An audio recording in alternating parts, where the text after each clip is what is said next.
I don't know why he does things to self-sabotage, right? I know that he likes me, but he does this, etc., and he's just getting in his own way. I don't know what to do. Okay. Listen, we're doing a little series. This is part 3. You can find it. I'll put it in a little highlight link or whatever it is.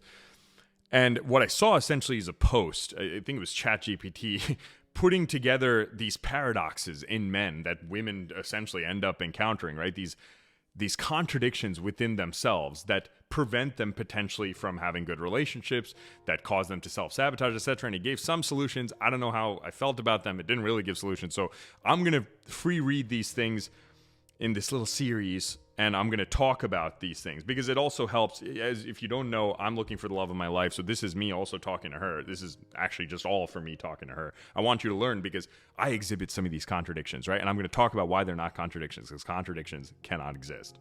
So let's read this one. I'm going to first do a little story time for y'all ladies, for my lady. Y'all come listen, and then I'm going to talk about it and see what I think about it. Okay, the desire for emotional safety versus attraction to chaos.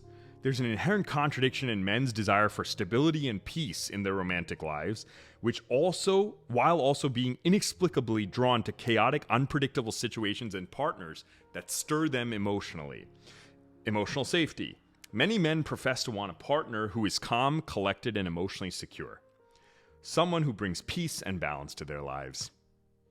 Yet, they also seem to say that they want attraction to chaos, that they have an attraction to chaos. They're drawn to drama and unpredictability, finding excitement in relationships that challenge their emotions, even if it leads to discomfort.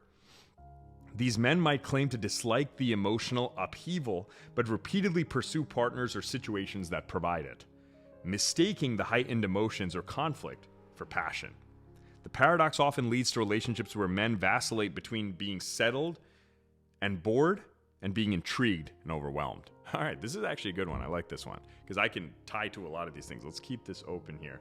So the desire, and we hinted at some of these things in the first video, right? The Madonna bore complex, right? You don't want to use the word, but the desire for emotional stability. Okay, so ambitious men, the type of men that you're going to want, are going to have some level of, I don't even want to call it instability. They're going to have challenge in their lives. They are going to seek challenge. Ambitious men do that. They seek discomforting situations to then almost create and instill comfort in those things. It's like you take an undeveloped land and you want to develop it, right? You take something wild and you make it into yours, right? Now, the thing is that a lot of women won't consciously conflate this, but this does not apply to women in the sense that they don't want to tame a wild woman, okay? What it talks about here, which is a good nuanced point, is this